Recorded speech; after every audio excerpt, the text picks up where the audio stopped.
ಒಂದೇ ಊರಿನಲ್ಲಿ ನೆಲೆ ನಿಲ್ಲದಂತಹ ಪರೋಪಕಾರಿ ಸಂಕೇತ ಪ್ರಯಾಣ ಮಾಡ್ತಾ ಮಾಡ್ತಾ ಜಾನಪುರ ಅನ್ನುವಂಥ ಊರಿಗೆ ಬರ್ತಾನೆ. ಅಲ್ಲಿಗೆ ಬರೋ ಹೊತ್ತಿಗೆ ಕತ್ತಲೆ ಆಗಿಬಿಟ್ಟಿರುತ್ತೆ. ಹಗಲೆಲ್ಲ ನಡೆದಿದ್ದರಿಂದ ಹಸಿವೆ ಮತ್ತು ಬಾಯಾರಿಕೆನೂ ಆಗಿರುತ್ತೆ. ಸುಸ್ತಾಗಿದ್ದರಿಂದ ಏನಾದ್ರು ಸಿಗಬಹುದೇನೋ ಅಂತ ಸುತ್ತಮುತ್ತ ನೋಡ್ತಾನೆ. ಅವನಿಗೆ ಆ ಊರು ನೋಡಿ ತುಂಬ ಆಶ್ಚರ್ಯ ಆಗುತ್ತೆ.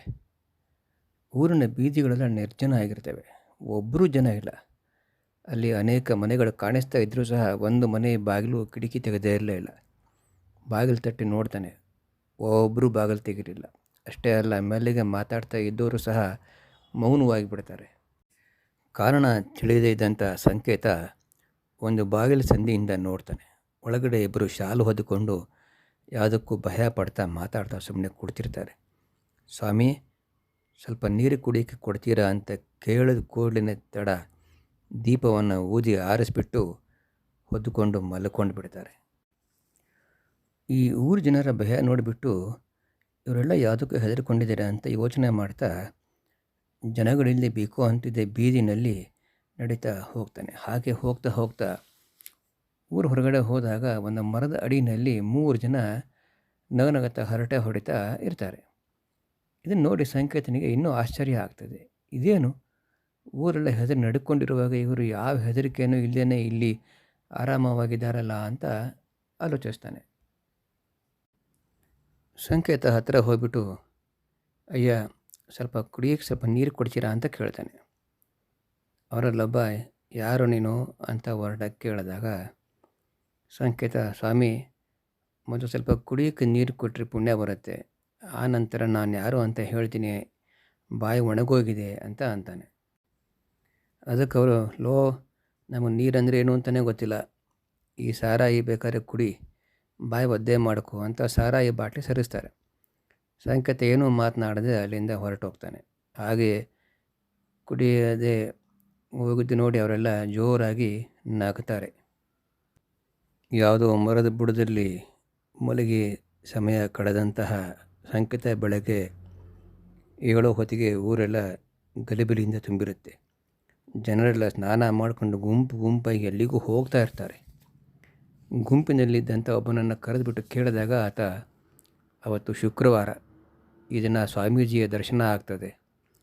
ಕೆಲವು ವಾರಗಳ ಹಿಂದೆ ನಮ್ಮ ಊರಿಗೆ ಅವರು ಶಿಷ್ಯರೊಂದಿಗೆ ಬಂದು ಸೇರಿದರು.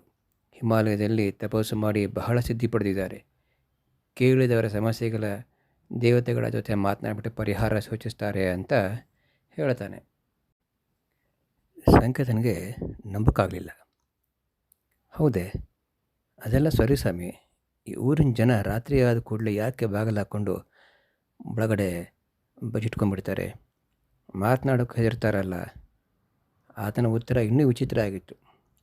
ಊರಲ್ಲಿ ಕಳ್ಳರ ಕಾಟ ಜಾಸ್ತಿ ಆಗಿಬಿಟ್ಟಿದೆ. ಅವರಿಗೆ ಜನರ ಪ್ರಾಣ ತೆಗೆಯೋದು ಅಂದರೆ ಮಕ್ಕಳ ಆಟ ಇದ್ದಂಗೆ. ತುಂಬ ಕ್ರೂರಿಗಳು. ಸ್ವಾಮೀಜಿ ಆ ಕಳ್ಳರ ಸಮಸ್ಯೆಗೂ ಸಹ ಪರಿಹಾರ ಹುಡುಕ್ತಾ ಇದ್ದಾರೆ ಅಂತ ಹೇಳ್ತಾನೆ. ಇಷ್ಟೊಂದು ದೊಡ್ಡ ಸ್ವಾಮೀಜಿಯನ್ನು ನೋಡಬೇಕು ಅಂತ ಸಂಕೇತನೂ ಸಹ ಅವರೊಂದಿಗೆ ಹೊರಡ್ತಾನೆ. ಒಂದು ಮರದ ಕೆಳಗೆ ಆ ಸನ್ಯಾಸಿ ಕುಳಿತಿರ್ತಾರೆ. ಜೊತೆಗೆ ಇಬ್ಬರು ಶಿಷ್ಯಂದಿರು ಇರ್ತಾರೆ. ಅವ್ರ ಹತ್ತಿರ ಒಂದು ಕಮಂಡಲು ಹಾಗೂ ದಂಡ ಇತ್ತು. ಕಣ್ಣು ಮುಚ್ಚಿ ಯೋಗ ಮುದ್ರೆಯಲ್ಲಿ ಕುಳಿತಿದ್ದರು. ಜನರು ಅವ್ರ ಹತ್ತಿರ ಏನೇನು ಕೇಳ್ತಾ ಇದ್ದರು. ಕೆಲವು ಕಾಲ ಮಾತನಾಡಿದ ಸುಮ್ಮನೆ ಕುಳಿತು ನಂತರ ಪರಿಹಾರನೂ ಹೇಳ್ತಾ ಇದ್ದರು. ಬಂದವರಿಗೆ ಎದುರಿಗಿದ್ದಂತಹ ಒಂದು ಹಣ್ಣು ಹಾಗೂ ಸಿಹಿ ಮುಂತಾದವುಗಳನ್ನು ಕೊಟ್ಟು ಕಳಿಸ್ತಾಯಿದ್ರು. ಸಂಕೇತ ಅವ್ರ ಹತ್ರ ಹೋಗ್ಬಿಟ್ಟು ಪ್ರಣಾಮ ಮಾಡಿದ. ಇವನ ಜೊತೆ ಇದ್ದ ನಾಯಿ ಆ ಶಿಷ್ಯನ ನೋಡಿ ಗುರುಗೊಡ್ತದೆ. ಆಗ ಸಂಕೇತ, ಸ್ವಾಮಿ, ಅದು ನಾಯಿ, ತಿಳಿದು ಕ್ಷಮಿಸಿ ಅಂತ ಅಂದ.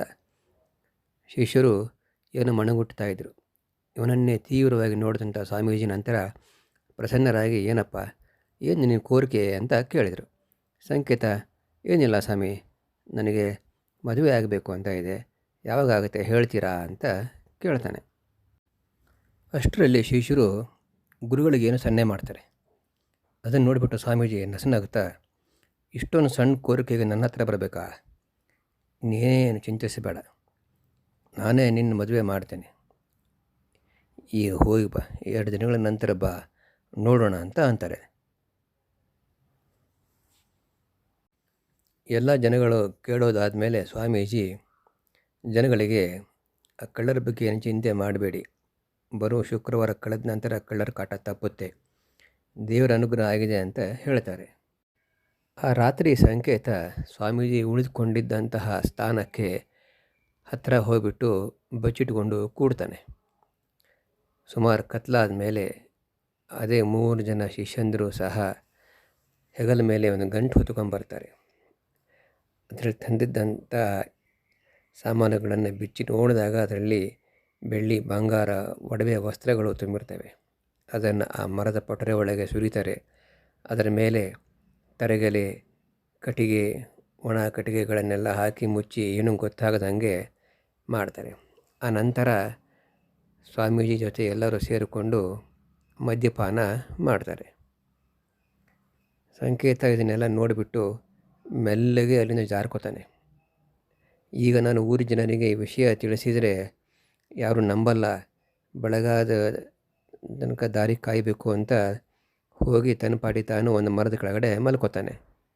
ಬೆಳಕಾದ ಕೂಡಲೇ ಸಂಕೇತ ಎಲ್ಲರ ಮನೆಗೆ ಹೋಗಿಬಿಟ್ಟು, ಇವತ್ತು ಸ್ವಾಮೀಜಿಯನ್ನು ನೋಡೋಕ್ಕೆ ಹಿಮಾಲಯದಿಂದ ಕೆಲವು ಯೋಗಿಗಳು ಬರ್ತಾ ಇದ್ದಾರಂತೆ, ಅದಕ್ಕಾಗಿ ಒಂದು ದೊಡ್ಡ ಮಂಟಪವನ್ನು ಕಟ್ಟಬೇಕಾಗಿದೆ, ನೀವೆಲ್ಲ ಬೇಗನೆ ಗುದ್ದಲಿ ಹಾರೆ ಎಲ್ಲ ತೆಗೆದುಕೊಂಡು ಬರಬೇಕು ಅಂತ ಹೇಳಿದ್ದಾರೆ ಅಂತ ಹೇಳ್ತಾನೆ. ಊರ ಜನರೆಲ್ಲ ಉತ್ಸಾಹದಿಂದ ಹಾರೆ, ಗುದ್ದಲಿ ಮುಂತಾದನ್ನೆಲ್ಲ ತೆಗೆದುಕೊಂಡು ಸ್ವಾಮೀಜಿಯವರ ಕಡೆ ಹೊರಡ್ತಾರೆ. ಇವರೆಲ್ಲ ಬರೋದನ್ನು ನೋಡಿಬಿಟ್ಟು ಸ್ವಾಮೀಜಿ ಹಾಗೂ ಅವರ ಶಿಷ್ಯರಿಗೆ ಗಾಬರಿ ಆಗುತ್ತೆ. ಇದೇನು ಜನ ಈ ಥರ ಆಯುಧಗಳನ್ನು ಹೊತ್ಕೊಂಡು ಬರ್ತಾ ಇದ್ದಾರಲ್ಲ ಅಂತ. ಸ್ವಾಮೀಜಿಗಳು ಭಯ ಪಡೋದನ್ನು ಕಂಡು ಈ ಜನರಿಗೆ ಆಶ್ಚರ್ಯ, ಯಾಕೆ ಹೀಗೆ ನಡಕ್ತಾ ಇದ್ದಾರೆ ಇವರು ಅಂತ. ಆಗ ಸಂಕೇತ ಮುಂದೆ ಬಂದುಬಿಟ್ಟು ಅವರ ನಕಲಿ ಗಡ್ಡಗಳನ್ನೆಲ್ಲ ಎಳೆದು ಹಾಕಿಬಿಟ್ಟು ಸತ್ಯ ಅಂತ ತಿಳಿಸ್ತಾನೆ ಮತ್ತು ಊರವರ ಸೊತ್ತು ಮುಚ್ಚಿಟ್ಟಿರುವ ಜಾಗವನ್ನು ಹೇಳ್ತಾನೆ. ಇದನ್ನು ಕಂಡು ಕೆರಳಿದ ಜನರ ಅವರನ್ನು ಚೆನ್ನಾಗಿ ಹೊಡೆದು ಹಣ್ಣುಗಾಯಿ ನೀರುಗಾಯಿ ಮಾಡಿ ರಾಜಭಟರಿಗೆ ಒಪ್ಪಿಸ್ತಾರೆ. ಸಂಕೇತ ಊರ ಜನರನ್ನೆಲ್ಲ ಒಡವೆಯ ವಸ್ತ್ರ ಮುಚ್ಚಿಟ್ಟಿದ್ದಂತಹ ಮರದ ಕಡೆ ಕರ್ಕೊಂಡೋಗಿ ಆ ಪೊಟರೆಯನ್ನು ತೋರಿಸ್ತಾನೆ ಮತ್ತು ಅಲ್ಲಿದ್ದಂತಹ ಬೆಲೆ ಬಾಳುವ ವಸ್ತುಗಳು ಅವರವರಿಗೆ ನ್ಯಾಯವಾಗಿ ಮುಟ್ಟುವಂತಹ ವ್ಯವಸ್ಥೆಯನ್ನು ಮಾಡಿ ತನ್ನ ಸಂಚಾರವನ್ನು ಮತ್ತೆ ಮುಂದುವರಿಸ್ತಾನೆ.